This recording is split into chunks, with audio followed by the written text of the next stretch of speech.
Finally, it works again, and they finally lower the 2 eyeballs in the Chucky's body. But this causes a massive electrical shock to go throughout the machine. And the one factory worker reaches out and he goes, and he explodes. He explodes, Chet, and his meaty, chunky body is blasted back into the room in which Sullivan Haskell and Madison are, Chad, and it's like, and they're covered in his bloody viscera, Chad, and they're like, my God, it's horrible, and Chucky's first victim. Hello, and thank you for checking out the video. I just want to let you know that I not only create content on my YouTube channel, Class in the Glass, but I'm also on Twitch, where I review movies, cartoons, and TV shows live, while also playing single-player games and multiplayer games. I also have a Patreon where subscribers have access to hundreds of video and audio commentaries for films and cartoons, as well as podcasts and videocasts. In the meantime, thank you again for watching. Enjoy the video. How's it hanging, Phil? Child's Play 2. But we can go ahead and jump into my review for Child's Play 2, which I've already said, chat, before, is my favorite entry in the franchise, and for good reason. It's a movie that I feel like is more confident in itself. Like, it's still, listen, still has all the slasher shenanigans you would want. It's got some fun horror sequences, but it's also the one where it has a little more humor, I would say. But I think it balances everything very well. I feel like the performances from the actors are stronger here, particularly with, Alex Vincent, who plays Andy. He's a little bit older in this movie, and I feel like he has a really nice rapport with a number of actors, particularly with Christine Ellis, who plays the character, is Christine Elise, who plays the character of Kyle, who is a fan favorite in the franchise. Yeah, they have a really nice dynamic, very much a little brother to older sister dynamic. I think it's good. I just noticed, recently watching this movie, it's not directed by Tom Holland, not Spider-Man, chat, the horror director Tom Holland, who also did oh God, I always forget the name of it, chat, the vampire movie. I'm not gonna say, Day Shift. No. Oh my Lord, I always forget the first entry in Child's Play and the director of that film, Tom Holland, chat. Ooh, I know. It's Fright Night. I always forget it. It's not directed by that guy. Anyway, that aside, it's directed by actually one of the co-writers to the original Child's Play, and that's John Lafia, chat.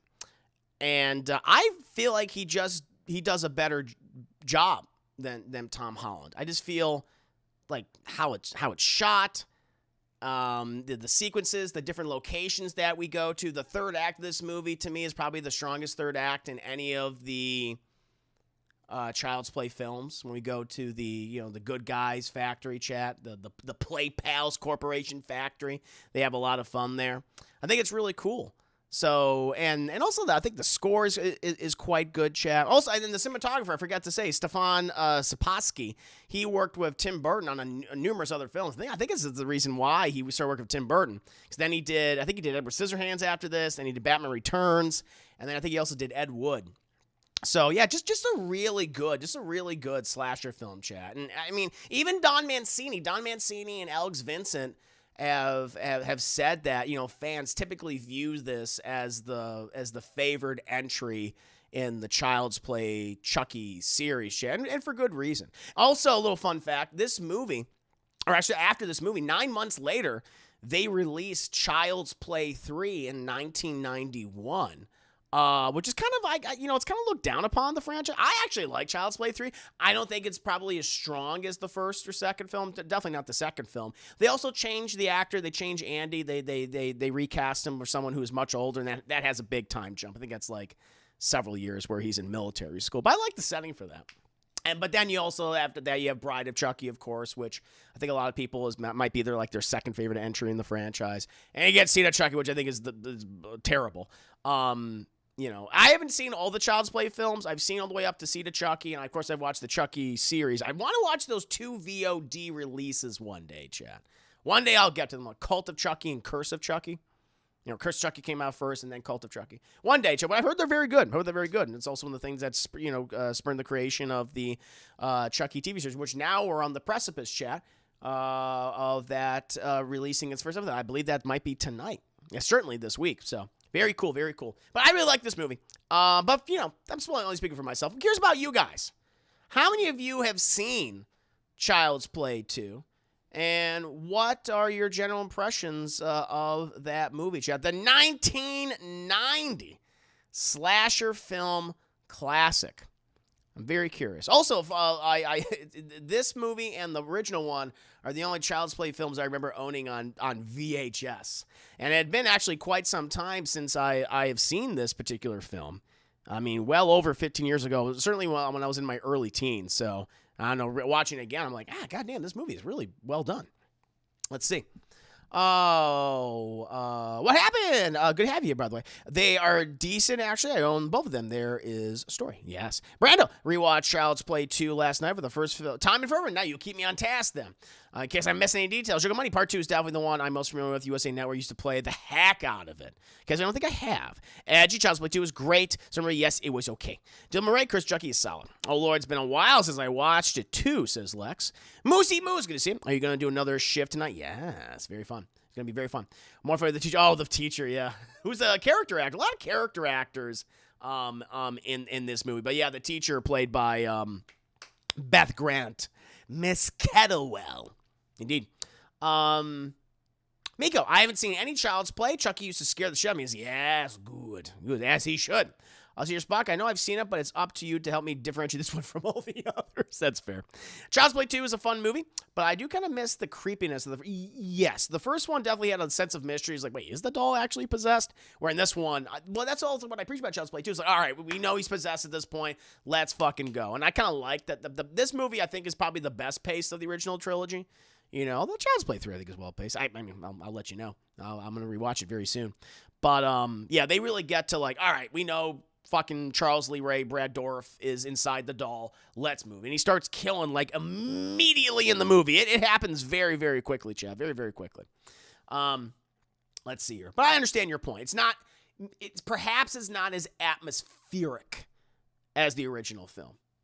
I think that's an apt criticism. Dilmer, I've seen Child's Play 2 the most, myself as well.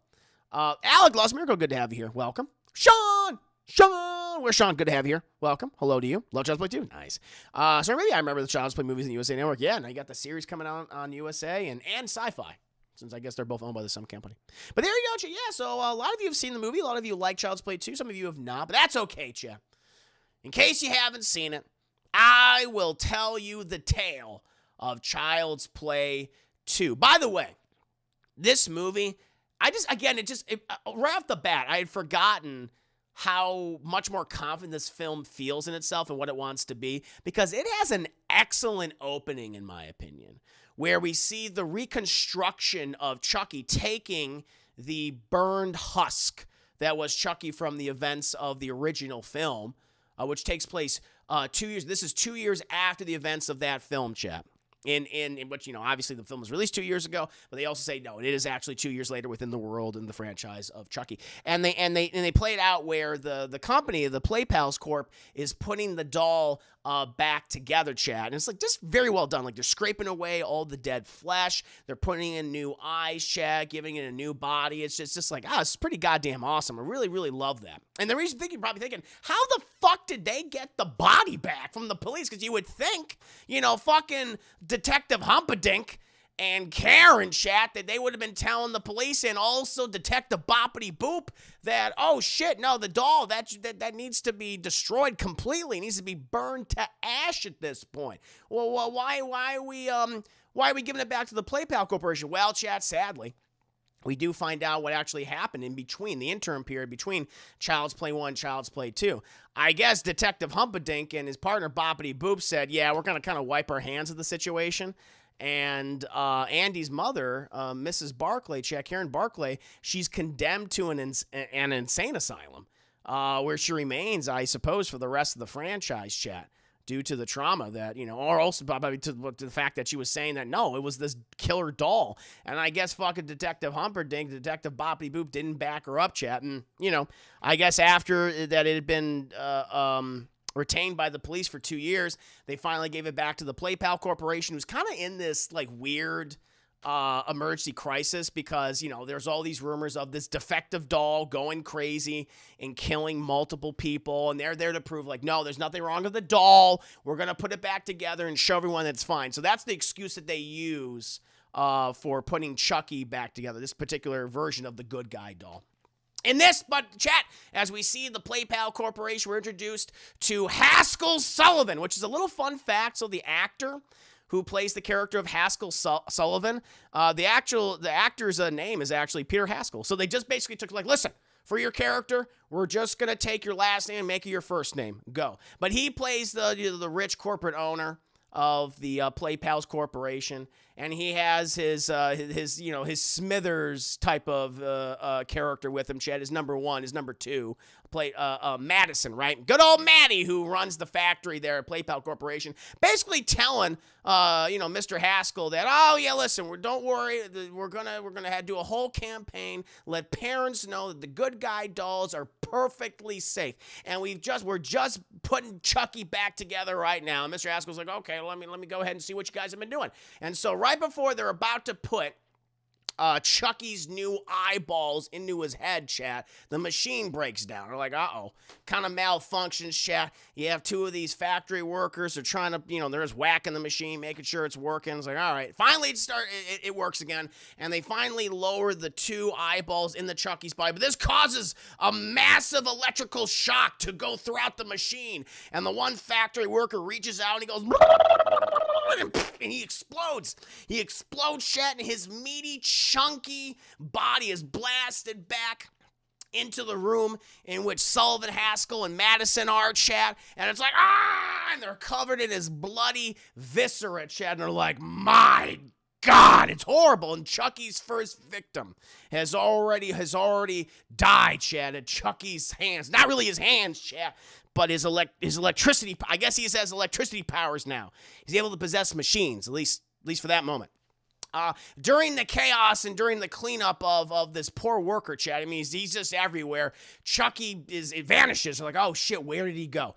And, they're cleaning this up. They put the body away. They get that out of there. Haskell Sullivan, he's like, listen, despite what just happened, make sure that our new campaign guarantees that these dolls are safe. Our technology that makes them clearly are not safe, but you make sure that they're safe, Maddie. And he's like, okay, sir. But they notice right before Haskell Sullivan leaves, he sees that Chucky is right by the foot of the door.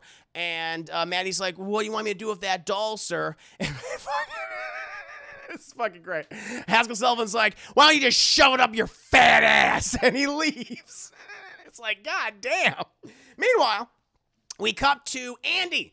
Andy, he's been in the foster care system for quite some time, chat, for 2 years now that his mom has been condemned to an insane asylum for blaming a doll for murdering countless people. Aunt Maggie, chat. Good old Eddie Gabagool. So many people died at the small plastic hands of Charles Lee Ray of Chucky. And this psychiatrist who, chat, watched the movie. This psychiatrist is like, Andy, so are you excited to go and meet your new foster parents? He's like, I'm not excited because Chucky could come after me and try to kill me. All right, so I'm a little concerned, Doc. But he's like, you got to understand, Andy, the Chucky, he wasn't real. It was a figment of your imagination, okay? You do realize that, right? He's like, sure, Doc, sure. But we see, if you watch the movie, they cut from Andy and the doctor, and we meet the head of the foster care facility. Her name is Grace Poole. Good old Mrs. Poole, chat. And she's talking to the Simpsons, not Marge and Homer, chat. No, Joanne and Phil. And we see that the doctor has the smallest ponytail I think I have ever seen. Like, I got mocked for my ponytail, chat. Apparently my ponytail's small. This guy's ponytail, it's like a little segment of my pinky. It's there, you see it. But it's like, what the hell is that? Very bizarre. Hi, Naya Brownie. Good to see you. Hi, Cristando. Hope you're both doing very well. But anyway, they're watching behind the see-through mirror, chat. And, good old Miss Poole, she's talking to Phil and Joanne about Andy. He's like, oh, he's great, traumatized beyond belief. You can't believe it. Mom condemned to an insane asylum. Detective Humperdinck, Detective Bobbity Boob want nothing to do with him. But he just needs a loving home. But Phil's Phil, who by the way is a dick, he's a little concerned, which justifiably he's concerned. But later on, I will say, Phil Simpson, he makes no attempt to be kind of nice to Andy at all or to be understanding of his situation. At least Joanne fucking tries. Joanne actually has affection, for Andy and Kyle later on in the movie. But Phil's just an asshole right off the bat. Phil's like, yeah, I don't know. I mean, we're taking care of a crazy kid. It's like, oh, we don't use the C word here. We don't use the term crazy. And he just needs a stable environment right now. And, you guys have apparently had great success. I guess maybe with Joanne, not so much with Phil. He just needs loving parents at this point. And, Joanne's like, I want to take him, Phil. And Phil's like, all right, sure, let's go ahead and take him. So they accept him into their home, Chad. Eventually, they got him. They're driving back. Joanne, Phil's attempting to drive while Joanne, she's asking Andy, so Andy, what's your favorite foods? What do you want to eat when you get there? He's like, I like chocolate. She's like, well, other than chocolate, than desserts, eggs. Eggs, solid food. You can make them. You can make them quick, inexpensive, superfood. She's like, when we get back, I'll make you some eggs. She's like, thank you. And Phil's like, yeah, you like eggs, Andy? Yeah, eggs are good. But right during the egg conversation, she had Phil not paying attention while driving. Drives out in the middle of fucking traffic. Cuts off a PlayPal Corp truck. And it's like, Jesus Christ. It nearly kills him, chat. At this point, Phil would have had a higher body count than Chucky in the movie that got hit by that goddamn truck. But they stop and then poor Andy, he has to watch as his truck just passes by him with the good guy doll just mocking him. He's like, Jesus Christ, he can't escape it, chat. He can't escape it. Eventually, though, they do get home. They do get to their home. They live in the suburbs. I like the changing of the environments, by the way. Like the first film, we're in the dead of winter in Chicago, Chad, in the city. This one, very much in the suburbs of Chicago. We have the factory environment. You have the foster care. I like that they changed that. That was pretty good. I liked it. Nice palate cleanser, if you will. They go up there, seemingly on the outside, beautiful home. A very beautiful home on the outside. We go inside, disgusting looking, by the way. And just that filled to the brim with knickknacks and very ugly, pale, like it's like a bird eggs blue and hot pink paint scheme throughout the entire house. And I'm like, I do not approve of this. This is too much. I don't like it. I don't like it. And, Andy's just looking around a little overwhelmed. It's like, okay, a little ostentatious for me, but sure. And a particular statue catches his attention, Chad. It's like this little statue with this woman holding these baby lambs, and he goes to touches it. And Phil's like, don't touch that! And he's like, oh, shit, I'm sorry. He's like, oh, listen, it's okay. Just, rule number 1, don't touch the knickknacks. And he's like, okay, I will follow that rule. It's a very beautiful statue. And, Joanne's like, oh, you like the statue? She's like, yeah, no, it's very pretty. It's very cool. And she's like, this has been in my family for 3 generations, for 300 years, Andy. And he's like, wow, that's pretty cool. And she's like, yeah, it was passed down from my great-grandmother to my grandmother and my mother and now to me. And he's like, well, who are you going to give it to? And so they never state the fact that Joanne can't have children, but it's always implied. And because as soon as Andy says that, she kind of looks at Phil, and Phil looks down, kind of sad. And so, yeah, I don't think she can bear children, or Phil doesn't have a dick. Maybe Phil's dick doesn't work, Chad. Either it's one of those 2 options. You decide. Can Joanne just cannot bear children, or is Phil dickless? It's only one of the 2, Chad. It's only one of the 2. Anyway. She's like, well, let's go upstairs. I'm just going to preface something. You can just go upstairs, and I'll meet you up there in just a bit. And so he goes upstairs, Chad, with his little suitcase. He's like, God, that thing's fucking heavy. But then he passes by this door where someone's playing very loud music, Chad. And I was like, oh, That's like sensory overload. Opens the door, and we're introduced to the character of Kyle, who was smoking a cigarette, a toasted cigarette. She's like, Jesus Christ. And I don't know, maybe she was, putting on her clothes, and Justin the Bazoongas. I'm not sure. But she's like, shit, you freaking me out. And he's like, oh, I'm sorry. My name's Andy. I guess I'm in I got adopted by the Simpsons, not Marge and Homer, but, Joanne and Phil. She's like, yeah, I've been here about 3 weeks myself. Just listen, kid, and I just want to let you know, if you're coming in my room, which is fine, just please knock first, all right? He's like, okay, no problem. And then Joanne, she comes up. She's like, oh, Kyle, I see you just met Andy. And she notices her suitcase, which she's still living on her suitcase. And she's like, Kyle, what are you doing? Just, you can put your clothes in the drawer. She's like, why bother? I've been in so many foster care homes at this point, and it's just good to just live via my suitcase. She's like, oh, Kyle, why do that? Well, we're going to make dinner soon. I'm just going to show Andy to his room in bed. Stop smoking the cigarettes. I can smell it. And she's like, no problem, Mom. I'll do that. And so she goes to Andy's room, but then fucking Kyle starts smoking another one, Chad. Starts smoking another cigarette. And eventually we go to Andy's room. Much better, by the way. Not nearly as ostentatious as the rest of the house, Chad. And we see it's nice. It's a nice pale blue. Perfect for a little boy's room, chat. And he's like, oh my God. Andy even's like, this is nice. I'm very impressed by this. And she's like, yes. I did the curtains there, and very nice, very tasteful curtains, chat. I was like, this is pretty good. And so she's like, you want to go see your toys? Your toy chest? He's like, yeah. Goes over to the toy chest, chat, opens the toy. Oh, so many fucking toys. I mean, it's great. And he's like, whoa, got train set in there, Chad, got fucking aeroplanes, got trucks. It's like very good. And she's like, you like that? And he's like, yeah. He's like, oh, by the way, there's more toys in the closet. He's like, oh, cool. And so he goes to the closet. She opens up the closet. And she's explaining, like, oh, yeah, there's also a ton of little boys that live in the neighborhood, too. So I think it'd be cool if you could become friends with them. We could set up some play dates. And he notices a skateboard. He's like, well, I like skateboards now. And so he tries to reach for the skateboard, Chad, grabs a skateboard. But then what comes out from out of the closet on top of the shelf? Oh, it's a Chucky doll. It's a good guy doll. He's like, ah! And he fucking lands on him and hits him in the face. He's like, ah! And he fucking starts running. And she's like, oh, it's okay. It's fine. I totally forgot that was there because, Chucky is a trigger. Good guy is his trigger now, chat.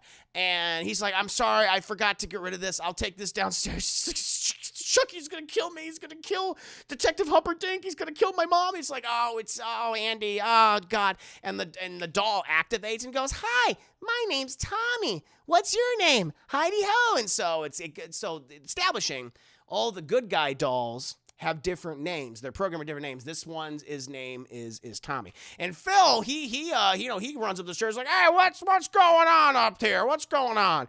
And she's like, oh, I forgot we had a good guy doll. He's like, Andy, you gotta learn. Listen, I know you've been traumatized. You just gotta, get over it.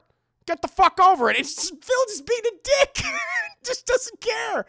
And he's like, okay, sure, Phil, thanks. And they eventually take the doll down. Meanwhile, chat, we cut back to the factory, and a good old Madison, chat, after being told to, stick the doll up his ass, he had to work late, had to clean up the situation, had to deal with the police and the medical people, the ambulances. It was a rough day for Maddie.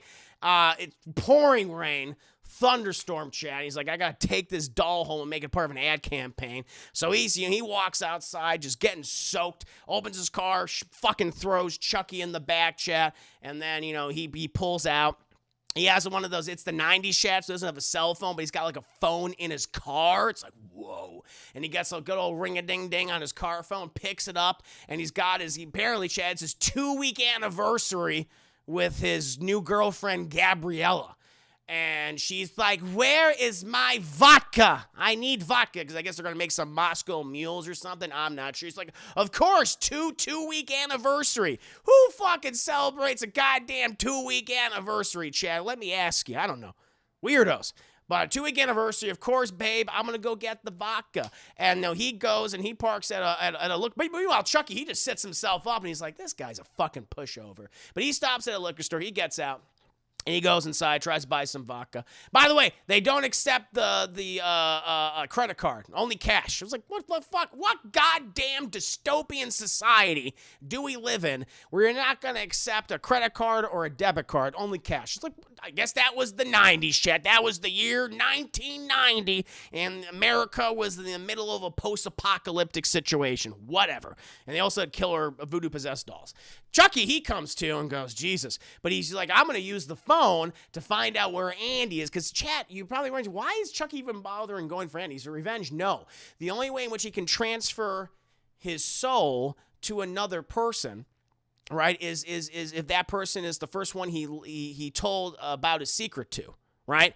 And so he's like, I got to get myself into his body still. So he's on that Andy kick at this point. So he uses the phone, he calls up the foster care center owner, Mrs. Poole, and he's like, excuse me, Mrs. Poole, do you happen to know where Andy Barclay is?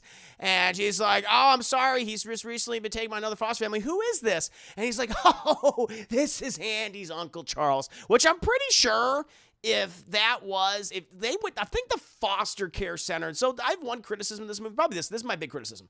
Why would Mrs. Poole not know about Andy's Uncle Charles?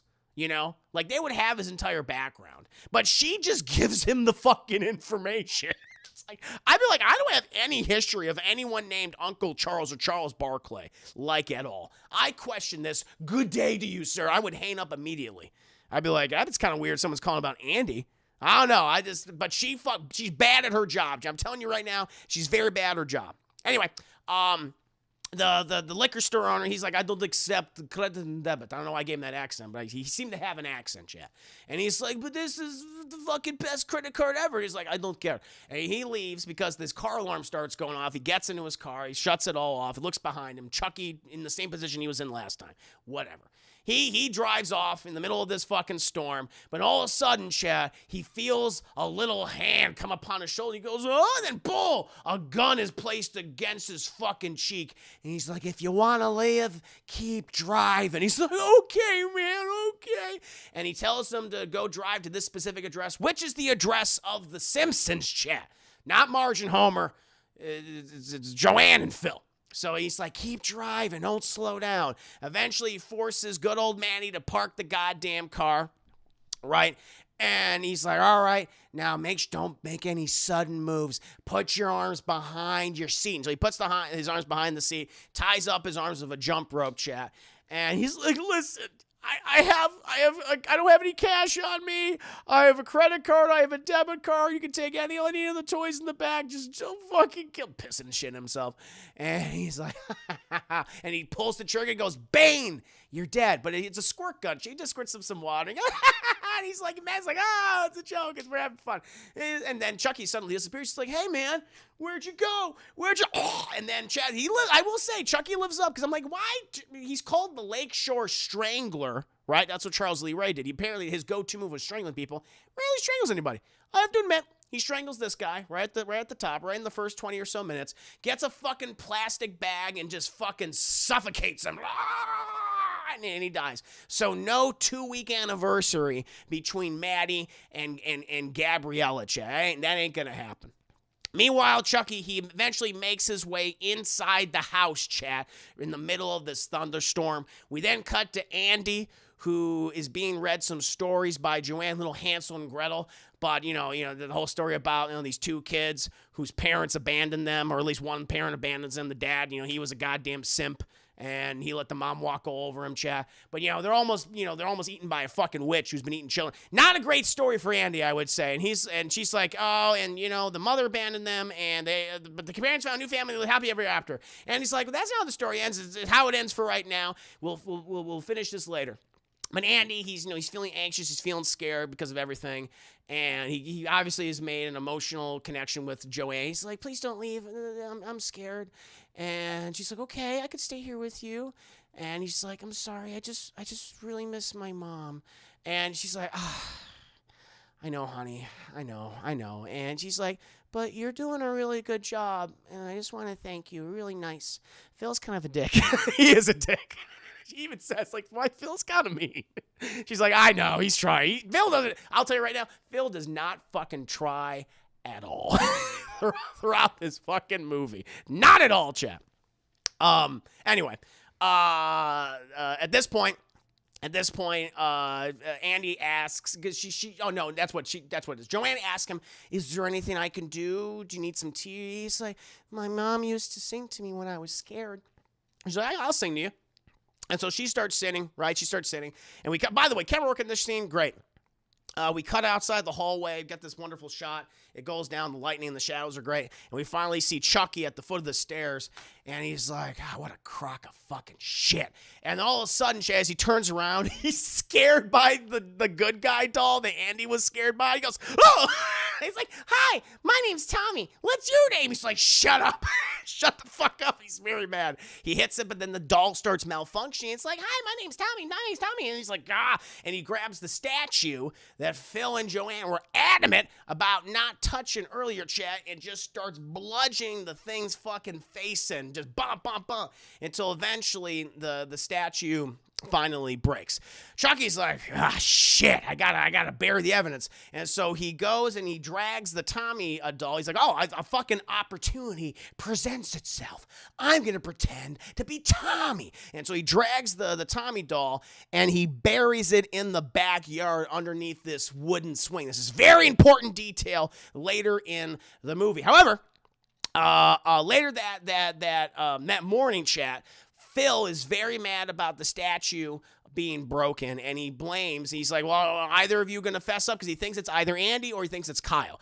Both say, like, we didn't break the statue. He's like, all right, well, since you're not going to fess up to the statue being broken, you're both grounded. And Kyle's like, I got a fucking hot date. He's like, too bad. You got to flick the bean later on. He's like, So she has to do chores all day. However, during this time period, chat, Andy and Kyle really do start to. I have to admit, listen, Alex Vincent, who plays Andy, and Christine Elise, who plays Kyle, you really do feel the chemistry between them. If anything, because I like Child's Play 3, but it makes me kind of like, a little sad that we didn't get another movie where it's really focused on them and their relationship. I think that could have been great, because they have a great dynamic, and most of the film is, especially the last third, it's all about them and obviously Chucky, but they very good.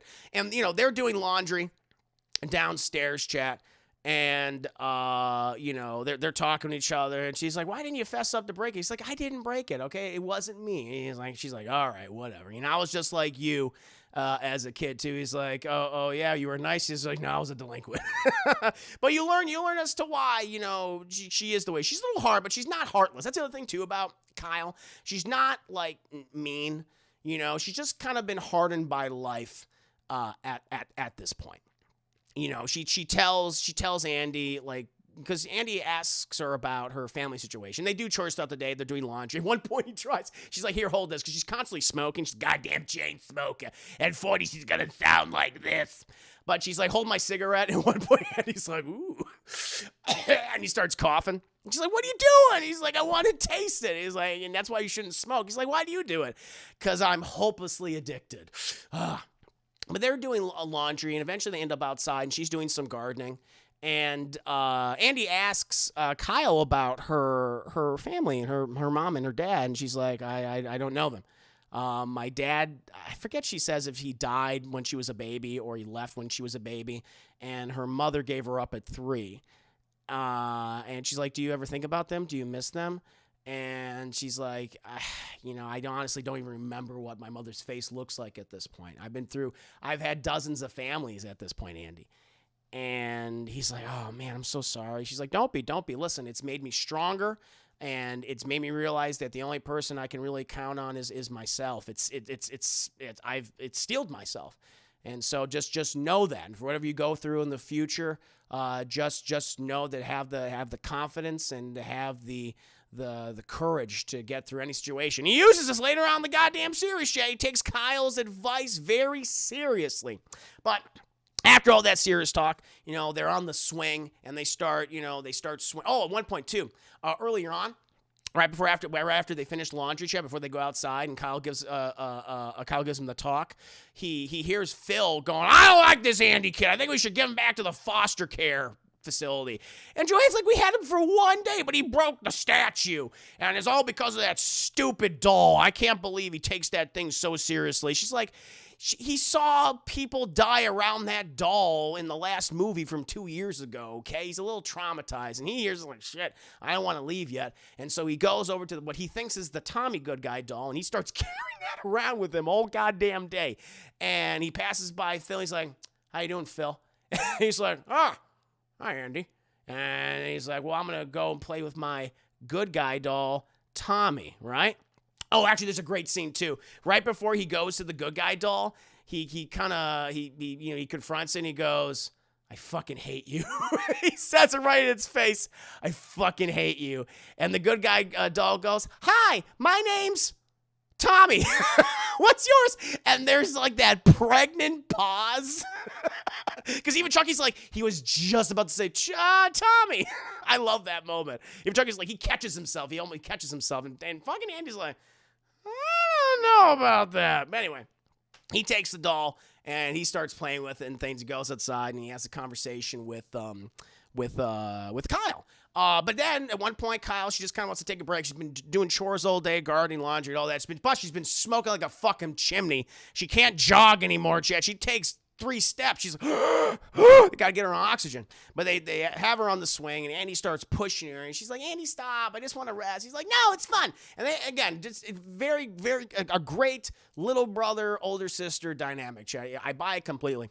But while she's swinging back and forth, she's kicking up the dirt, and that's revealing more of the actual Tommy Good Guy doll. And Chucky's just staring at that thing like, oh shit, it's too soon. Not yet. But then eventually they get called in for dinner. They get called in for dinner, chat, and they go inside for dinner. And Andy takes Chucky. Later that evening, Andy's in bed, and Chucky's just sitting on the mantelpiece, and he's like, all right, let's go. And he eventually ties up Andy to his bed frame, and he wakes him up. He's like, wake up. And he's like, ah, and he's like, oh shit. He's like, how you doing, Andy? You thought you got rid of me? Well, guess what? You're tied to this franchise for the next 30 goddamn years. And he technically is. It's true. And so he starts doing the goddamn ritual, Chad. Give me the power, I beg of you, Damballa. You know, going to Damballa, and then the nothing from the Never-Ending Story shows up. He's like, Chucky, you're back. Cool, all right, let's do this. And the blue screen and shit. But before he can finish the incantation, chat, he sees Kyle coming up in the window. Looks like she snuck out late at night, went on that hot fucking date, chat. And Chucky's like, God damn it. And, you know, he freezes on top of Andy because he doesn't have time to, like, get back on the mantelpiece or whatever. So Kyle, she gets in and she sees Andy tied to the bed as a sock in his mouth. She's like, what did you do to yourself? She removes the sock and she unties his little hand. He's like, this fucking Chucky. And he hits him. And she's like, what are you doing? Shh, you're gonna fucking wake Phil and Joanne. And right as she says it, who walks in? Phil and Joanne. And they're like, what the hell is going on here? Kyle, did you sneak out? She's like, yeah. She's like, oh, I see what you did. And you tied up Andy. She's like, I did not do that. He did that to himself. He's like, no, I didn't. It was Chucky. And Phil's head up to hear about good guy dolls. And Chucky's like, do you see this doll? He's just shaking Chucky. You see this doll? This isn't Chucky. I'm going to show you what I'm going to do to Chucky right now, Andy. And by the way, he's very aggressive. He's very aggressive, Andy. Phil's not dad material. Not husband material, in my opinion. He takes Andy, he takes the doll.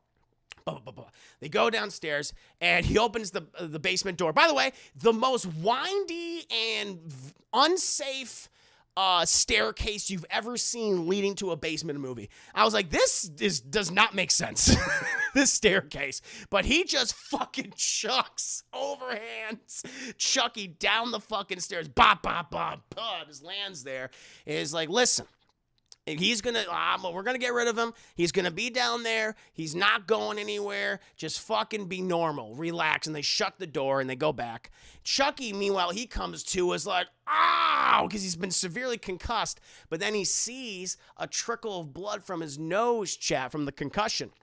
And he starts panicking because he realizes, fuck, I'm turning human. Apparently, I guess in the Child's Play series, I wonder if they're consistent with it. Because I feel like this film takes place over the course of maximum 3 days, if not 2 or 3 days max. And if you're in that body for more than 3 days, you're fucked. Or more than 2 days, it's over for you. You gotta get yourself into a new body very, very quickly, chat. Anyway, it's later that morning, and Kyle is walking Andy to the bus stop, and she's like, "That was fucking crazy how you tied yourself to your bed last night." He's like, "Listen, Kyle, I love you, I like you, but it wasn't me, okay? It's Chucky." She's like, "Listen, I know you had that situation with Chucky from a few years ago. I'm sorry you went through that, but he's not real." He's like, "Listen, no one believes me. No one believed my mother, and now she's in an insane asylum. Detective Humperdinck and Detective Boppity Boop didn't help me either. I'm telling you so you can help yourself, okay? You need to protect yourself." And she's like, "Andy, listen, just go to school, okay? We can talk more later. You know, I like you, but you gotta relax." And he's like, more people will die. And he boards the bus. By the way, everyone on the bus immediately starts bullying Andy. This bus is fucking chaos. They just start throwing shit at him. He's like, "What? I just got on the bus. You don't even know me."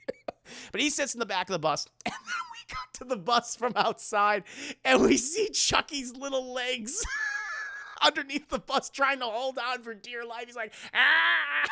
as they drive to the school. Eventually we get to the school, and they're in class, and we miss Mrs. Kettlewell, Chad. Mrs. Kettlewell, played by the great Beth Grant, who's been in a ton of movies, Chad, for a decade. The blonde kid, you see him, show. You remember, Sean? That blonde kid. Same blonde kid starts picking on Andy in the classroom. Mrs. Kettlewell is reading a book or doing assignment things, and it's a shitty thing because what this kid does. Ooh, you hate this too. You remember this in school? He flicks Andy in the ear, and you think, "Oh, he flicks him in the ear." No, it's a hard flick, and that will hurt and it will annoy the fuck out of you. And Andy's like, "What the hell, man?" He doesn't even, I don't think he even swear. I forget what he calls him. Doesn't, but it's not even like a bad word. Well, this just fucking sets off Mrs. Kettlewell or Miss Kettlewell. And she's like, "Andy, settle down." You're like, "Leave Billy alone." He's like, "He flicked me in the ear." She's like, "Well, I didn't see it, therefore it didn't happen." And it's like, teachers, Chad, they don't care.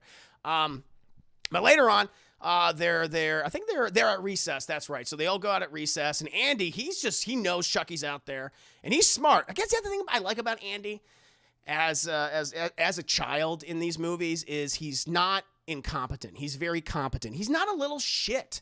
He's not whiny at all. He's not precocious. Like even in the first movie, like where he's even smaller, he's even younger. Like how we're introduced to him in that movie is he's trying to make, poorly, but he's trying to make breakfast for his mother. This single mother whose husband died, and he's trying his best. He's like, he's not a little shit. Like so often in horror films or any movies in general, Chad, the kids are always a little shit. Andy is not. And here he's more of a veteran. He's hardened a little bit now, and he's smart. He's smarter. And I like that about Andy. And in the later films and in the show, at least, I know he comes back in the later films, and I like him in the third one too. But in the stuff that I've seen of him in the clips in the TV show, he's just, he is the male equivalent of the Scream Queen or the final girl. He's the final guy. He's the Scream King. I like him a lot. He's underrated in my opinion. Lisa Hardhands. But what he's doing is, Chad, he's playing like he's throwing this ball against the fence, but he's just looking around constantly. He's taking in his surroundings, Chad. Look on the outside, see if Chucky could come in. It's very smart.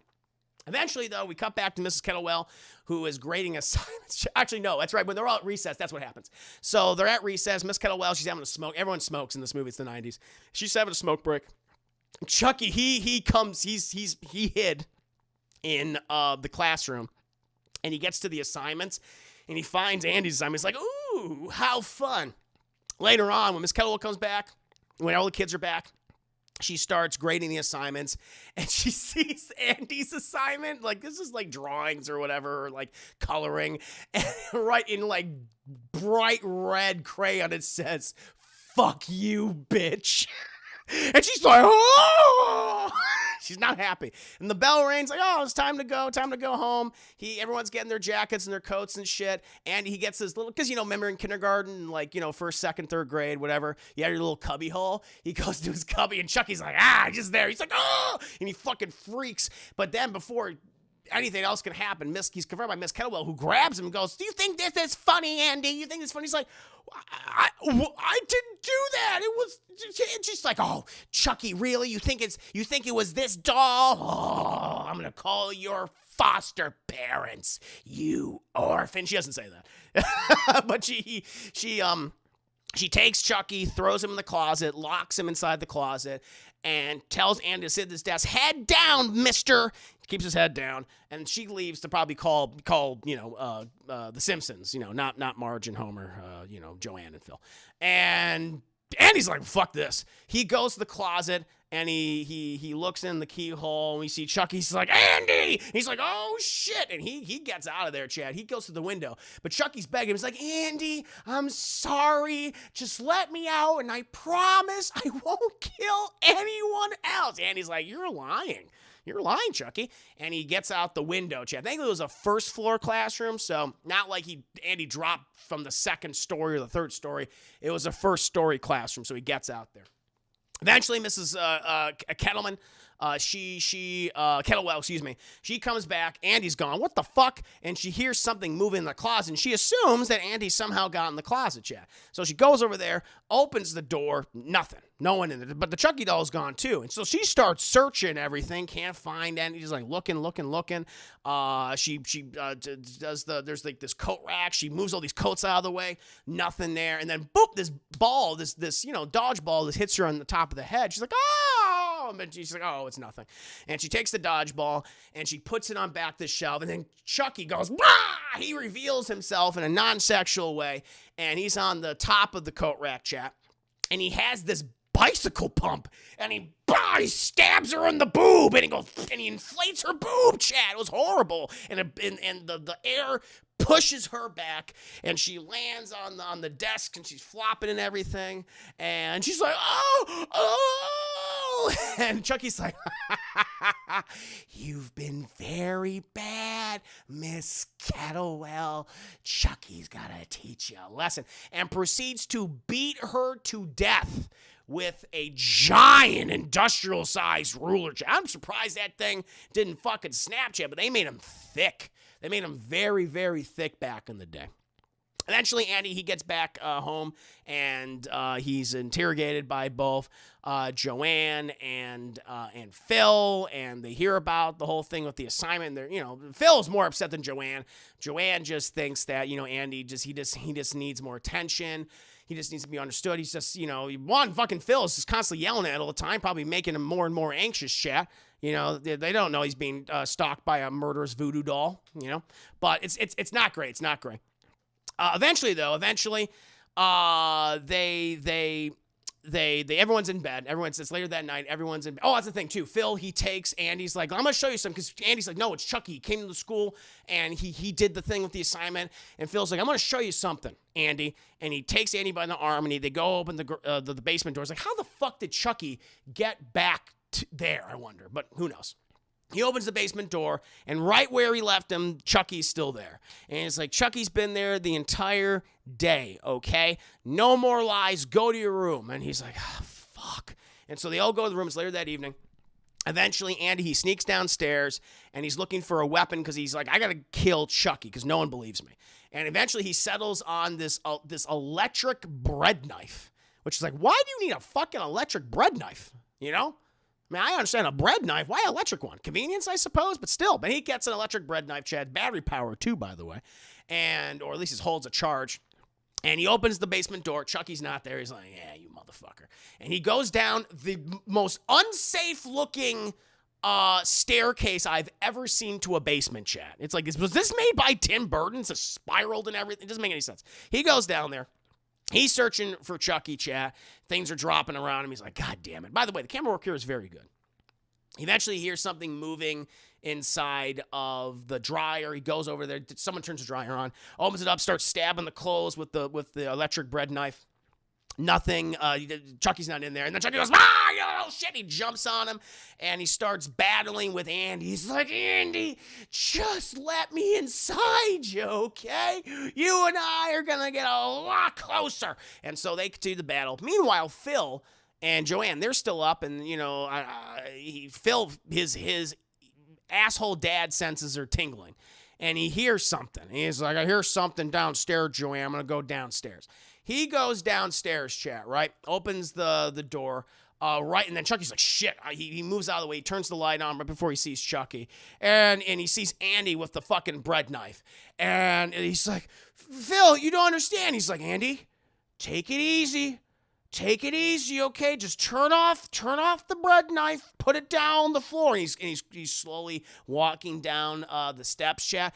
By the way, their house, like I said before, is filled with fucking knickknacks and like weird weapons from history. They have a whale harpoon. Why the fuck do you have a whale harpoon? You're in Illinois. Why are you're not in fucking at sea? There's no goddamn whales in Lake Superior. What are you doing? But anyway, he's walking down the stairs, and Chucky, he grabs the whale harpoon, which has a hook on it. And, as Phil's walking down, fucking Andy's like, Phil, look out. And he's like, what? And then Chucky hooks fucking Phil's foot with the whale harpoon, just breaks the ankle. He's like, ah! And he falls over, careens over, Chad, hanging via the hook. And fucking Phil, he's face to face with Chucky the killer doll. The thing he said wasn't real. And Chucky just looks at him and goes, how's it hanging, Phil? Ah! And he just pulls the hook away. Phil's like, oh! And then falls onto the cold, hard cement floor, breaking his neck and dying instantly. Meanwhile, Kyle and Joanne, they hear this from upstairs. They come running down. Chucky D just goes, he just pretends not to be alive anymore. And Joanne sees this, and Kyle sees him, like, oh my God. And she's like, Phil. Joanne's like, Phil, oh God, what happened? And Kyle's like, I'll call 911. And, Andy's like, oh, Joanne, I'm so sorry. She's like, get away from me! Get away from me, you murderer! And he's like, whoa, shit. It's not going well. Ambulance arrives, police arrive. They put Phil's dead dad body in the ambulance, chat. We see Joanne. She's just like, Andy's leaving tonight. It's like, fuck that. She's like, fuck him. And she's putting all of his clothes, taking out his little clothes, putting in his suitcase. And she's like, I should have listened to Phil. He was right the entire time. And Kyle's like, it was an accident. It's fine. Listen, I'll take care of this. Okay? You go to her. Kyle's she's a good woman. And Joanne, she goes to her room. She packs the suitcase. And we see the foster care center owner, Miss Poole. She's there. She's like, it's okay, Andy. We're just going to take you back home. Everything will be fine. Kyle, she comes down the suitcase, and she's like, here's your stuff. There you go. And he's like, listen, I'm telling you right now, Chucky's still here. All right? I'm just telling you to watch out for yourself. She's like, all right, Andy, sure. And so he's like, I'm telling you. Andy and Miss Poole, they leave. Kyle, she goes down to the basement. The police officers are taking, additional statements. And one of the officers very bluntly just asks, did anyone else see the accident? And, Chucky's right there, but she's like, no. She's like, all right, thanks, let's go, boys. And they leave. But Kyle, she spots the doll, and she takes Chucky, and she goes outside, throws him into a garbage bin. By the way, Chad, we do not see those metallic garbage. Does anyone have those trash cans anymore? Those like metallic trash. I never see those anymore, like at all. I don't know what happened to them, Chad. They're from a bygone era. Anyway, she throws him out in the garbage. And she just sits on the swing. She starts swinging. She goes back and forth, back and forth, back and forth. But eventually, because she's swinging back and forth, her feet keep, hitting the ground. They keep, rubbing against the ground. And this reveals the foot of the good guy doll, of Tommy the good guy. And she's like, what the hell is this? And she pulls up the doll and sees its smushed in, derpy face. She's like, oh my God. And she runs over to the trash can. She's like, it can't be real. She lifts up the lid and Chucky's gone. She's like, oh, Andy was right. She then goes back into the house. She's calling for Joan, right? But then she sees, at the foot of the stairs is the big old ball of red yarn. And she follows the big old ball of red yarn up the stairs all the way down the hallway to Joanne and Phil's room. Well, no longer Phil's room, Jack, because Phil's fucking dead. But she goes in the room and she sees Joanne like near her. She has a sewing machine because she likes to sew and make clothes and shit. By the way, Joanne, the movie, has the ugliest looking fucking brooch you've ever seen. Watch the beginning of Child's Play 2, chat. It just shocked me when I did my audio commentary for the movie because it's the first thing you see her wearing. It's right in her neck. It looks like if you added trail mix to a brooch. She's got like an M&M, a Skittle on it. You know, it looks like there's a word, there's a ridge. It's like, what is this? I mean, I guess she makes her own jewelry or whatever. I don't know. It's very weird. Anyway. There's a Tootsie Roll. It's made out of Tootsie Roll and Twizzlers. But fucking, she's just splayed out on the chair. And I'm like, that's not good. But Joanne goes up to her, chat. She's like, or excuse me, Kyle goes up to Joanne. And she turns. She's in the swivel chair, thank God. And she swivels her around. And Joanne's just like, she's been strangled, chat. Okay, so Chucky, he's strangled 2 people in the movie so far. I'm like, all right, that's why he was the Lakeshore Strangle. But Joanne's fucking dead. And she's like, holy shit. Also, earlier, Kyle, she went and she got a knife. She found like this big old fucking knife earlier to protect herself from Chucky. And so she knows Chucky is in the room somewhere. And she like backs up. She's like, she just can't believe it. She's shocked that Joanne, like her 2 foster parents are dead. She sits down in the bed, but Chucky, he's under the covers and goes, brah! And he bursts out of the covers. And he's like, ah! And Chucky, he doesn't have a weapon. So he just starts, his go-to move is to then grab onto your neck, start nomming on it, like biting it, and he's kicking his little feet. And she's like, oh. And she throws him.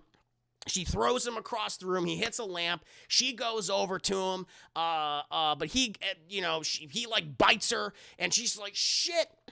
And he rolls under the bed. She drops the knife. He grabs the fucking knife at one point, comes over to her again, starts strangling, tries to stab her in the fucking face. She grabs the lamp that was broken, bops him on the head with the lamp. And he rolls over. She tries to escape, but he trips her as she's trying to get out of the room.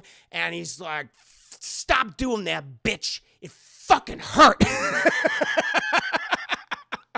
And so then he's like, all right, listen, we got to go and get Andy because I got to get out of this body. And so he then forces her to drive him to the foster care center. And she's like, why do you want to kill Andy? What is this? What's this all about? He's like, if you didn't see the original 1988 classic slasher film, I put my soul into the body of a doll. The doll is slowly becoming human over the period of 48 to 72 hours, okay? If I don't do it, I'm going to keep becoming human. So shut the fuck up, bitch, and keep driving. The thing is, though, Chad, she's driving 60 miles per hour in a 45 mile per hour zone, right? Which is a big no-no. And the CPD, the Chicago Police Department, they see this. This cop, he sees this. And he pulls her over, and she's trying to pull her over. And Chucky's like, keep going. She's like, I can't, this is the fucking station wagon. He's like, God damn it. All right, pull over. They pull over. The cop, he goes, and you know it's the fucking 90s. He's like, all right, how you doing, honey? How you doing, sweetheart? You want to tell me? You want to tell Big Daddy why you're going so fast, 60 miles in a 45 per hour zone? It's like, Jesus Christ. Sweetheart, honey, within the same fucking sentence. She's like, oh, officer, I'm going to ignore your blatant sexism and just say, like, I got a hot day. He's like, yeah, you got to try something better. Notices Chucky sitting in the in the passenger seat. It's like, God, it's one of them good guy dolls. I love these guys. Hey, buddy, what's your name? Chucky, he's had it up to here. He's done. And he's not doing the whole, hi, my name's Chucky. He just turns his head and goes, Chucky. He goes, it's funny. But then he notices, like, the nosebleed. And he's like, what's that there? And fucking Kyle's like, oh, you know those dolls that can pee? Well, this one bleeds. And he's like, oh, well, you have a nice night. You look good and you have nice boobs. I'll leave you to it. Jesus, I mean... Sexism. And then Chucky's like, fucking start moving. And so they start moving. But eventually at this point, Kyle's had up to here. She's had to deal with a very sexist cop referencing her body, and she's also being kidnapped and harassed, chat, and probably set up to die via voodoo-possessed doll. And so at this point, Chucky's adamant about go faster, go faster, because he's panicking because he doesn't want to turn more human. And she's like, I'll go faster. And she goes fast. She goes like, 60 to 80, but then she immediately hits the brake. And Chucky goes, ah! Because Chucky's not wearing a seatbelt, but she is. And he just, boom, he's yeeted through the windshield, chat. And just starts twirling and tumbling in the air. And he's like, what the fuck? He gets up, launches himself back on the car. You fucking bitch. And, she eventually, she moves the car back and she slams it into a bunch of trash cans or like a mailbox or some shit. And this then forces Chucky off the car or like a fire hydrant and forces him to get this great shot. Chucky going, ah, as he hits this fence. She then backs up again. She's like, fuck you, you son of a bitch. And she tries to run him over, chat, but Chucky, he eats himself very good. He eats himself out of the way. She crashes, doesn't see him. And she gets, you got out of the, why are you getting out of the car? Don't get out of the car. Well, actually, car's not starting. That's what it is. Not starting, I think. She gets out of the car looking for Chucky, but he ends up on top of the car and grabs her, and he's like, all right, playtime's over, which is a great quote for the movie. We then eventually cut back to the foster care center where Andy is being tucked in by Miss Poole. And she's like, don't worry, Andy, everything will be okay. He's like, sure, Miss Poole, sure. And so she goes. Andy, meanwhile, is like, I got to get the hell out of here. I have to escape. But he's escaping. He's getting all of his materials that he needs to do. He's about to leave. But then, boom, the fire alarm goes off. And he's like, huh. That's a weird coincidence. And so everyone in the foster care center, there are all these kids, they're being evacuated, and right at the foot of the stairs, they're passing by her is Kyle with Chucky, and he has a fucking knife right behind the nape of her neck, chat, right behind it. And Andy sees this, and Kyle's like, yeah. He's like, yeah. But Miss Poole, she sees this too, and she's like, Kyle, what are you doing here? Was it you who pulled the fire alarm? She's like, it wasn't me, it was him, and it was Chucky. She's like, oh, you too, and she grabs both of them. And they go into her office, and she closes the door. Chucky's like, I've had enough. She turns around, and she grabs the doll. It's like, you too? I can't believe you're doing this. She grabs Chucky, and Chucky comes alive and goes, amazing, isn't it? And just starts stabbing her. She's like, oh. And then she drops him, and then she falls into, she's been using this copy machine. Every time there's been a scene with Miss Poole, she's always at that copy machine. And she falls on top of the copy machine, Chad, and starts, of course, making various copies of her face, all bloodied, and until she falls down. Chucky then grabs Andy and holds the knife to his fucking throat. He's like, we're getting out of here right now. And he forces Andy out. Then he slams the door, and he locks the door using Mrs. Poole's keys. Kyle's trying to get out, but it's too difficult. Eventually, the Andy and Chucky, they escape in the chaos of the fire alarm going off. There's no adult supervision, and they end up in the back of this newspaper truck being driven by the man who Arnold Schwarzenegger kills in Commando, chat. You know that great scene? I know Arnold Schwarzenegger kills a lot of people in Commando, but you know that scene when Arnold Schwarzenegger boards the plane and he goes with that one guy and they sit down, and then Arnold fucking breaks his fucking neck, and then he covers him up with like this pillow and this blanket, and he goes to the stewardess or the flight attendant and he goes, don't wake my friend, he's dead tired. That's the same actor, Chad. That's the same guy. Anyway, Kyle, she pursues the guy from Commando in the station wagon. She manages to rev it up, and she takes off. The thing is, Chucky, he's trying his best to perform the ritual. Damballa, give me the power, I beg of you. But then fucking Kyle is turning the lights on, beeping, and slamming into the back of the truck, causing the guy from Commando to go, what the hell? And eventually, Chucky, he's just so pissed off that he tells Andy to jump out of the truck while they're still moving. They jump out of the truck, and they're, funny enough, they're at the play pal the good guys factory where we were in the beginning of the movie, Chad. Yeah, the first of two sacrifices doesn't come in. That's true. So they run to the factory. Meanwhile, Kyle, she gets out of the car, but she is confronted by the black guy from Commando, Chad, the one that gets his neck snapped. And he grabs like, "What are you doing? Beeping at me and shining your lights and hitting my car." She's like, "Dude, you gotta let go of me. I gotta save my brother." And she throws him off of her and she chases after him. And he has a great line. The movie goes, "Crazy bitch." It's like the way he said it, like, and the way it was pronounced. It was very great. "Crazy bitch." By the way, he doesn't die. I thought, like, rewatching it, I was like, oh, does Chucky kill this guy? Another black guy in a horror film getting got. No, he survives, Chet. He doesn't know what the fuck's going on, Chet. He didn't live in Commando, though. He dies very quickly. Anyway, we then go inside the factory, and by the way, they just great how they're looking, because they're surrounded by shelves, Chef, filled with hundreds, if not thousands, of good guy dolls, and Chucky's like, "Welcome home, Andy." And just bops him on the head, concusses him, knocks him out. And he then starts to do the ritual, Chad. While Kyle's trying to find them, she hears the Chucky doing the incantation, but she's lost in the maze of good guy dolls. And Chucky's like, "Damballa, give me the power, I beg of you." And then the nothing from the Never-Ending Story shows up again. And he's like, "Oh, hey, Chucky, trying this again? Okay, cool." And so the thing is, though, Chad, despite the dismissiveness and the sarcastic tone of the nothing from the Never-Ending Story, Chucky completes the entire spell and incantation. The nothing's like, "Shit, I can't believe you did it." And it eventually goes away. And Chucky, we see Andy look at Chucky, and Chucky looks at Andy, but oh my God, did Chucky put his soul, did Charles Lee Larry put his soul into the body of young Andy Barclay, chat? No, because we see a drop of blood continue to fall from Chucky's nose onto Andy. He goes, "Oh," and Chucky's like, "No!" He's human. So again, if it's over 48 hours, if it's over 2 or definitely 3 days, you're fucked. You got to get out of the body soon enough. And Chucky's like, "I'm stuck in this goddamn body forever. I'm gonna fucking kill you." But right before he's about to try to kill Andy, chat, Kyle, she drops a whole bunch of this entire fucking shelf of good guy dolls. And Chucky's like, "What the fuck?" And she's just crushed. Kyle, she jumps down, she grabs Andy's hand, she's like, "Let's go." And they run off. And Chucky goes, "Brah!"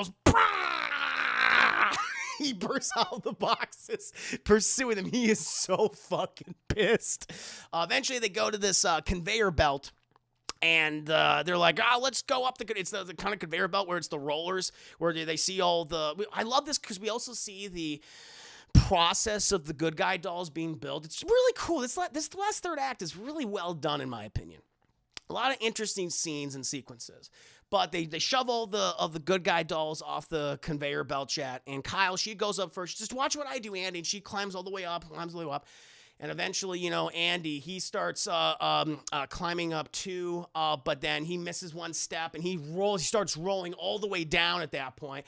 But he stops himself right as Chucky's like, "Ah!" And he starts pursuing Andy. He's got the little knife in his hand. And he's like, literally nipping at Andy's heel. He's like, "Ah." And eventually Andy gets himself through, and Chucky's just about to stab Andy like in his back. But then Kyle, she grabs the cage door and slams it on Chucky's hand, just breaking. He's like, "Ah!" And he's like, let's go. And they continue running. Chucky's like, "Come back here, you fucks." Oh. And so what he has to do is he rips off his hand, chat. He uses the way of the door to rip it off, and he's got this little bloody stub. He's like, and then he then goes to this vise. He removes the handle of the blade and then sticks the blade of the knife in his little bloody stump, chat. He's like, ugh. He's not looking good. He's looking worse for wear, chat. But then we come back to Kyle and Andy, and they're on one of the conveyor. They have to get to this one area they got to get through. It's the eye poker machine where they put all the good guy dolls' eyes in, and they have to avoid it because it's coming down hard. It's like, Jesus Christ, that could stab someone if they're not careful. But they get through. but they caused like a blockage in the machine, which then caused the conveyor belt to malfunction, and for the eye poker to stop working. This then alerts a technician who is this is known as any of this happening of the situation in the machine. He goes out there, Chad, and he places himself immediately underneath the machine, starts working on it and stuff, and he gets it working finally. And he gets up, he sits up in the conveyor belt, and then Chucky goes, ah! Chucky shows up and just slashes him across his jowls. Shay's like, blah, my jowls! And this causes him to fall back, and the machine clamps just, bah! They just stick to his face, and he's like, oh, he can't move. And then he sees these two prawned eyeballs just go boom, and they go right into his fucking face, chap. And they explode his eyeballs out. They gouge his eyes out. And he's like, oh, great kill, by the way, great kill. Again, there's a lot of good kills in this movie. But he dies. Eventually, we then get back to Andy and Kyle, and they are at another conveyor belt, and Andy accidentally presses some buttons, which causes the good guy dolls to reverse up, and we see this machine, because this machine, like, puts on the good guy arms and the legs and the heads and stuff, but when it reverses, it puts on additional legs, and it turns them into these, like, fleshy Cthulhu abominations, Chad. So it's like, ew. And they're, like, distracted by that. They don't notice Chucky's right there. He's like, how you doing, kids? And go, ah! But then Kyle, she takes an auto staple gun, and she staples Chucky's penis and little scrotum to the wooden plank that he's on. He's like, oh! By the way, we do see the good guy dolls. They don't have a penis and scrotum. They're Ken doll smooth. I imagine Chucky slowly grows a penis and a scrotum over time. I would guess. I mean, we see that in Chucky.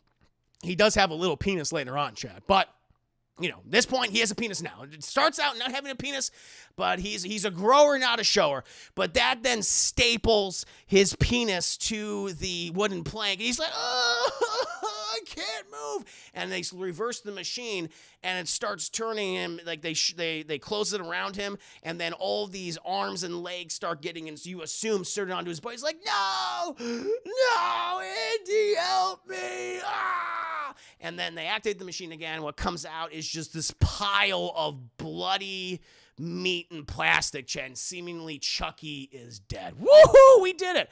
Kyle and Andy start trying to walk out of the factory, but then we see this giant pool of blood, and they're like, what the hell happened? That's crazy. And then, bah! Somehow Chucky, within that interim period, managed to take the dead body of the technician and tie him up in a bunch of rope, and then use his thick dad bod to then hit Kyle and concuss her and knocks her out. While Chucky then proceeds to drag himself towards fucking Andy without any legs. He's got like a little roller. He's like, I'm gonna cut your goddamn legs off, Andy, and you're gonna know what it feels like. And he's quickly approaching, and you know, Andy backs up to this giant like vat, and Chucky takes a swing at him, and he misses. But then right near Chucky's face is psss. It's like this, this liquid, this steaming, bubbling liquid just lands right next to him. He's like, whoa! And he looks up, and he's right underneath this giant faucet. And it's connected to this huge vat of molten plastic. And he looks at Andy and goes, please. Andy's like, fuck you. He activates it, and he's like, ah! And all this molten plastic just sprays and covers the body of Chucky, Chad. He's like, ah! And then Andy then goes over to Kyle. She comes to. She's like, what happened? You were concussed by a dead body. She goes, oh, cool. And they go over to then this the mush meat molten plastic smush pile that is Chucky. And they're like, oh, you sure did a number on him. But then Chucky goes, bah! He comes alive again. He ain't fucking done. And he grabs Kyle and is like, I'm gonna fucking kill you, you bitch. But apparently, at one point, Chucky had cut this industrial tubing, which has this air, this compressed air, and she's like, ah! She then shoves the tube into Chucky's mouth. And she's like, suck on this, you fucking freak. weak, and he's like, oh, and he starts inflating even more and more and more until his entire head just explodes into this meaty pulp. Now, again, this is contradicting the last movie where in order to finally truly kill Chucky, you need to shoot him in the heart. So technically, Chucky is still alive when they leave. But they explode his head, and he's still alive, I would guess. But they then leave the factory, chap. And Andy asks Kyle, where do we go now? And she's like, I don't know. And that's it. And then the credits come up. And that, my friends, is my scene by scene breakdown chat to Child's Play 2, the 1990 slasher film classic sequel. Hope you enjoyed it. But you gotta kill his heart, chat. Hey, they forget some of the rules after a while. You had like Mortal Kombat boss. Yeah, that was the best. It was cool. It was a cool way to kill him. No, that last third is excellent. So much fun. So much fun. But thank you, chat, for all the incredible support. Thank you, Soon Baby. We need to check out these movies. They sound really good. They're fun. They're a good time. They're a good time. Thank you, Cristando. Thank you, Giant the JC. And then, chat, I'm gonna hopefully be able to do. I have the time because I got Hellraiser. I gotta do the Hellraiser movie.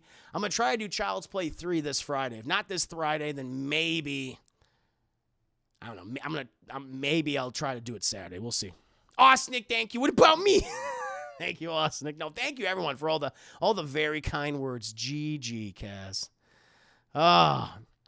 It's good. Just saying, why not toss the doll? They should have done that.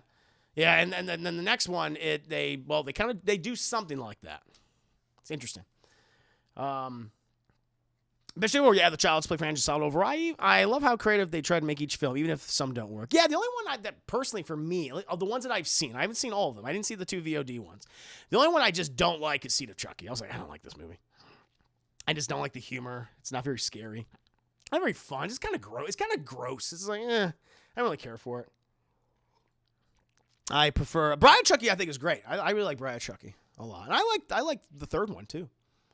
How do you remember the whole thing? I remember the ending. His face blowing up. I have some notes. I do take notes to keep myself on track. Sometimes it depends on the movie. Like I'm like, oh yeah, I remember every detail.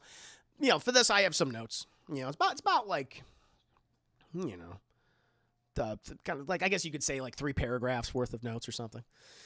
But it works. 3 is a week one. I usually skip. Yeah, you know what? I'll let you know because I always liked 3, but I have not seen it in a very long time. So yeah, but yeah, for me, my rating. I give this a full price, chat. There's like some continuity issues, I suppose, especially when you think about the first film. But it's still great. Like I think the performances are better. I feel like Alex Vincent has more to do, and he's a little more confident actor. His dynamic with Kyle, who I wish was in more of these movies. That's the big problem I have with 3 is that because it's funny because the next movie was made like it came out 9 months later. So they must have like had production. They were doing principal photography for this movie and then post, and then immediately started Child's Play 3. So, yeah. But my biggest criticism of 3, at least again at the time, I've not seen in a while. I'll let you know, is that they didn't continue with the the Andy and Kyle relationship. Because I like that. We'll see. Nope, no notes. You just take. Oh, thank you, Firewolf Heart Hands. Thank you. Some movies I'm not. I don't need notes for. This one I was kind of looking at them occasionally, seeing like, okay, where am I? Okay, yeah. But like the last third, I know the last third of the movie pretty well. So, but thank you. Thank you. Oh yeah, my rating. I would give this a full price. I would give this on the DT double scale. This a full price slasher film. It's fun. I think it's even better than the first one. Fun fact, the biggest killer that appears in the film isn't Chucky, but cigarettes. A lot of people smoke in these movies. All props to Deborah Combs, the set designer, designed the house, a school. Oh, is that her? Yeah. Oh, yeah, the production design in this movie is very good. Really liked in the factory finale. Excellent. Yeah. Did you give a shit? I apologize, Chris. I fell asleep after Chucky killed the foster director. 10-hour shift. Oh, no, you're good. You can check out the VOD. No problem at all, Toshiba. Part of you I heard was good. Good night. Good night, Toshiba. Sleep well. Get plenty of rest. The Rainmaker, welcome to stream. Hope you're having a very nice Wednesday. 3 and C are considered the low points, but even they have their fans. Not like low points of Halloween or... Oh, sure. I guess, I could see. Yeah, 3 of the original trilogy, sure, and Seed, definitely. Ding back as adult in the show. Yeah, he came back as so they replaced Andy. Alex Vincent did not obviously didn't return for Child's Play 3 because they do a time skip. And I forget how big of a time skip. I feel like it's like a lot. It's like 6 or 8, 7 years or something like that. And he's in military school. And they do all that. And then they brought Alex Vincent back. They brought Andy back into the franchise, I think, in the VOD movies. And now he's in Chucky, the Chucky series, Hunting Chucky, and Jennifer Tiffany. Yeah. Yeah. Yeah, the guy from Suzy Q plays Teen Andy, Yep. Nailed it. If you love these movies, Shout Factory released them in 4K. Woo, 4K, woo. I don't have the thing is, I don't have a 4K TV. Back there, kind of a lot of features. Even a foster child myself, this movie, much like Girlfriend, really strikes me a personal. Oh, I can totally see that. I can totally see that bad boy. Yeah. No, I get that. Totally get that. Yeah. But it's a good movie, chap. I recommend it. Check it out if you've not already done so. Yeah, we got to do watch parties for these one day.